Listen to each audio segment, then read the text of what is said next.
Hi Taurus, welcome to Higher Source Tarot for your April 2021 tarot reading.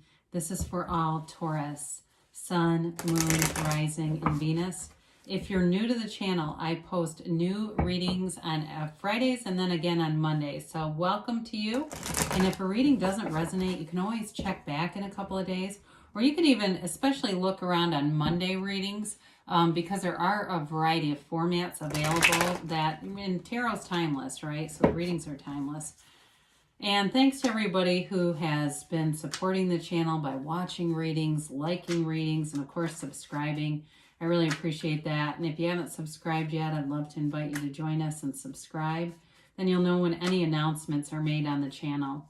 So let's begin and get the messages for Taurus, Sun, Moon, Rising, and Venus. What does Taurus need to know, please? What does Taurus need to know? Okay. So we'll begin here with the tarot, and then we will do the angel answers too. All right, your current situation, you've got the Empress.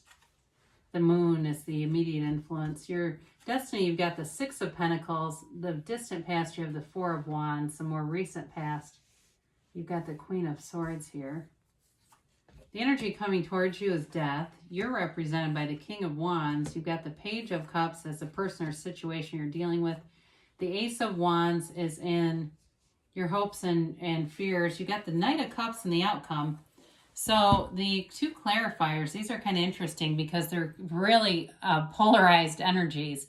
So I feel like there's sort of this battle within you going on here. You've got the Two of Pentacles and the Seven of Wands. So the Seven of Wands knows exactly what he wants. He pushes forward. He finds solutions. There's nothing that'll stop him. The Two of Pentacles is like analysis paralysis. I mean, talk about almost bipolar kind of energies. It really is. This sort of tug, push-pull is what I get. A push-pull kind of a thing. So you're, in terms of using these for clarity, it's all about getting clear on what you want, being very intentional, because we can be creating by default all over the place. And so we go, how in the world did that happen? I've been watching all this manifestation stuff. I've read every book. I've watched every workshop. How could I have done this? And it's all that, creating by default, by being in that Two of Pentacles. Now, the Two of Pentacles is a fun energy, but again, it can be in terms of communicating with the universe. There may be some uncertainty and some going back and forth with it. So you have here Pisces, Scorpio. You've got water, so Pisces, Cancer, Scorpio. You've got fire, Aries, Leo, Sag, and you've got a little bit of earth, Taurus, Virgo, Capricorn, and you have it in the Empress too, and then you do have a little bit of air. So you've got something here though. This is interesting with the Empress and the Moon. And so I feel like they're telling you to set your intentions, because the Moon is a card of meditation, of recognizing that everything comes from source energy. Everything is you pushed out. And I sometimes will get people saying they also have just finished Neville Goddard's books or listened to him on YouTube. And he's one of the spiritual teachers of law of attraction energy, even though he doesn't really use it. He doesn't call it law of attraction, but he does say you are creating your own reality. Your thoughts become things. You get what you think about, and people around you, the situations around you, are mirroring you, much like the Sun and the Moon card mirrors the Moon, right? Or the Moon mirrors the Sun, actually. So they're trying to tell you, quiet your mind, meditate, go within, and know your own power in your own life. But the Moon also is about hidden elements. And so for some of you, the truth is going to come out here. There's definitely somebody that has feelings for you, no doubt about it. And maybe they're in something already. That's possible, and they need to end a relationship, or it's you. I don't know which one, but I do feel like there's a new relationship going on here, and it's very passionate. There's definitely a powerful energy shift here, but there's also like this air of real confidence. So the Empress too brings in fun, uplifting energy. She doesn't take things too seriously. She's, of course, the mother of the tarot. She's perpetually pregnant, so she is a card of fertility. So be aware of that too, depending on which way your pendulum swings on that topic. The Empress, though, brings new opportunities in. Okay, she is the creator of the 3D world, and so she brings in financial opportunities, abundance, getting together with people, small groups, as we are becoming more and more vaccinated. And I'm not trying to turn this political, because I've had a few comments on that, but look, I'm around 800 people a day, okay, and I choose my life. I don't tell anybody to do it or not to do it. I'm just telling you, if you go out into society, you're seeing people together. All right, that's all. So with the Empress, though, she brings in opportunities, and it's growth, and it's fortunate. It's wonderfully fortunate energy. So if you've had some misgivings, because you got a little bit of like, the mind is a little bit dominant in this reading in places, not everywhere. And so when we can kind of quiet the mind down and let the soul be the guide, you'll be guided to all the right things. So your destiny here is all about balance. I do like to see your own energy in the destiny position.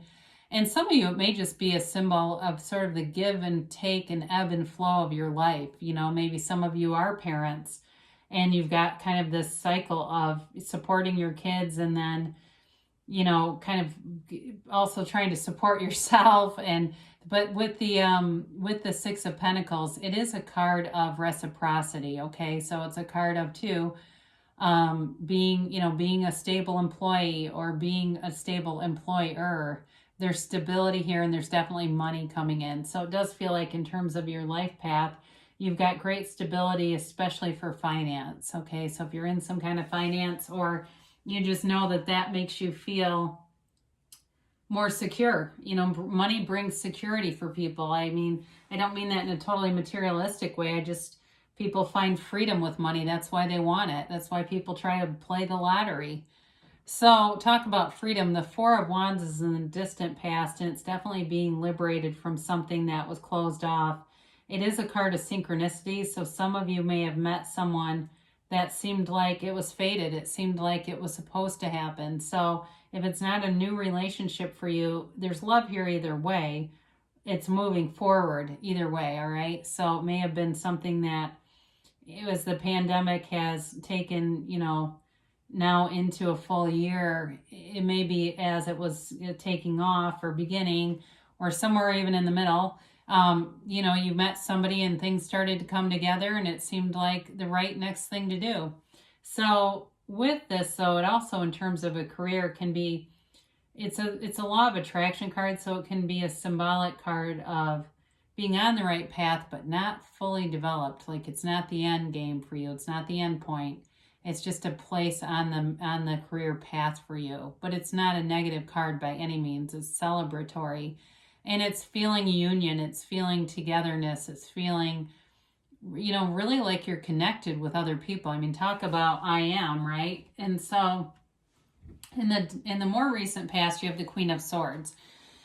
So for some of you, with the Queen of Swords and Death card showing up here, you may have had to make some pretty major changes in something. The Queen of Swords can be the card of an attorney. She can be, something in higher education, but she's very cerebral energy, very smart energy. So some of you may have used your analytical mind, and we do that sometimes, right? Sometimes that's okay to do. And you may have looked at some situation in your life and made a drastic change. It also could be related to health as well, and making drastic changes there, and cutting out too much sugar, cutting out too many processed foods, trying to be more diligent about drinking water, and even, being focused on the vibration of water, right? Everything has a frequency. And so with this Queen of Swords, she's pretty no-nonsense energy. She also, too, though, I feel like she's kind of like that don't take yourself too seriously energy. So if you had a series of what seemed like unfortunate events, they may have had kind of a comical ending to them. Like, I can't believe this keeps happening, where it almost becomes funny. I think we've all been through that, right? Like, if another damn thing breaks around here, you've got to be kidding me. But I do feel like there was a shift here, and it shows up again here with the Death card. It's definitely the ending and a new beginning time with this. So the Queen of Swords can cut things out And the death card brings in the new beginning. It's not the death where you're just in mourning. I mean, you look at the skeleton, he looks like he's smiling. It's not a maniacal energy at all. It's your higher self coming in to say, let go of something. But you have in the card many elements that symbolize truth, integrity, moving forward with things, going towards really your highest version of yourself, your higher self. And so it's kind of an interesting thing though, because the horse steps over bodies, right? And so, and I hate to sound morbid that way. I don't mean it that way, but it kind of is that way. Like, you know, if there was something that needed to end, you move forward and you kind of just step over the wreckage. I don't think you hurt anyone. I don't believe it's like that.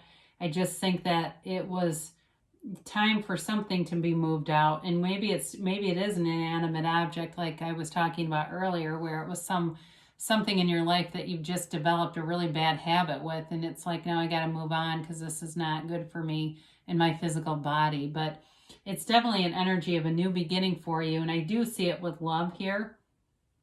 And so we'll jump ahead, but we're going to talk about this King of Wands in a minute. You know, when I look at these cards aligned, right, you've got definitely love coming in, but you've got there's something very passionate with that Ace of Wands. There's a passionate beginning here. So with the King of Wands, maybe a fire sign that you're attracting, although it does this actually represents you. I feel like you are committed to working on yourself, investing in yourself. He's got a huge personality, so this can be the card of somebody that does public speaking, or if you do trainings and you're not afraid to get up and lead a group of people and train and talk. And you know, he's into personal development, but he's very bold, and it can be an energy of people either really liking you or really not. Insecure people don't tend to like this energy, and that's okay. You know who you are in this energy. You know what to do. And so if somebody doesn't like it, that's fine. But I do feel like plenty of people do, and you're attracting people. So with this, there's a real confidence in everything you do, and just this knowing energy, much like the Seven of Wands. And so getting your mind clear eliminates some of that Two of Pentacles stuff that we talked about in the beginning. So in terms of work too, there's, for somebody here, I feel like a promotion. If something ended, it's bringing in more for you. And it may seem like it happens very quickly. So the person or situation coming towards you, again, you've got this developing energy with the Page of Cups. It is a law of attraction card though. It can be the return of an ex. It can be just the physical manifestation of your heart's desire. But there's definitely a fun kind of whimsical energy about this. You know, it's like I see somebody on a skateboard, and I don't know if you attract somebody that actually does like to skateboard, or it's just symbolic of kind of a kid at heart, but somebody who is responsible. It's not an irresponsible energy with the Knight of Cups and the outcome. But it does feel like there's something about this person that's just fun to be around. And don't we all like that? And so they don't take things too seriously either, especially with the Empress being here.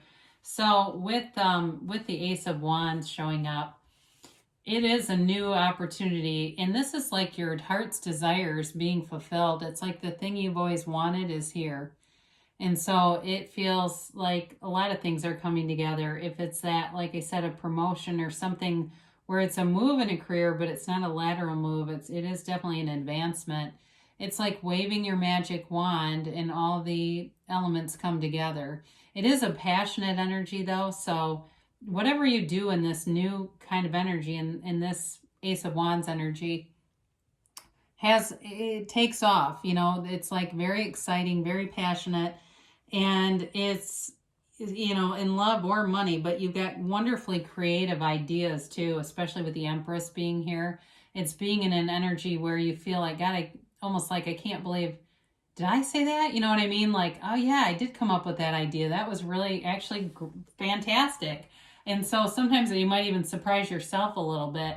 But the Knight of Cups is in the outcome, and this is a big offer. I mean, this is not some small, you know, developing thing. This really is seeing a future together, wanting to go forward, but it's done in a way that, even though I feel like this person is fun, they do it in a way that is mature. There's a nice balance there between knowing when to play and knowing when to be more serious.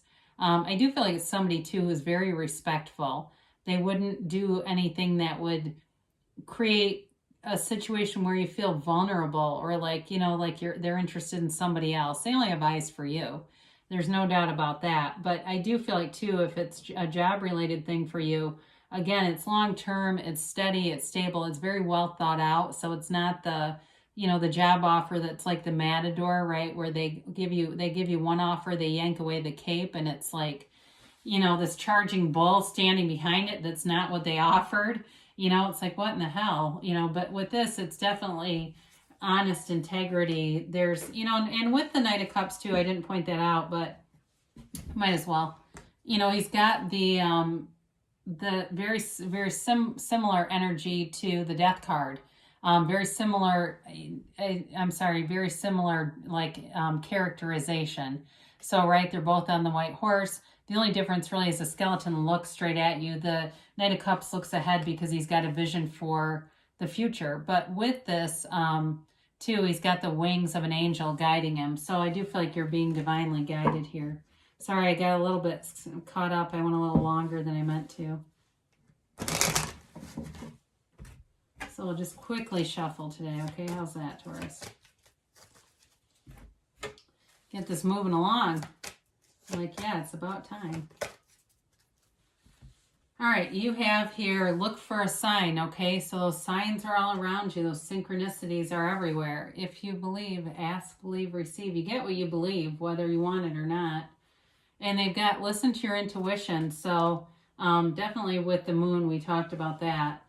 You do have a year from now. So don't get too caught up in that, though. It doesn't mean that nothing's happening. It's more like in a year from now, you won't believe everything that has happened. You got don't stop. So you're on the right track here, Taurus. I love you, and I'll be back again soon.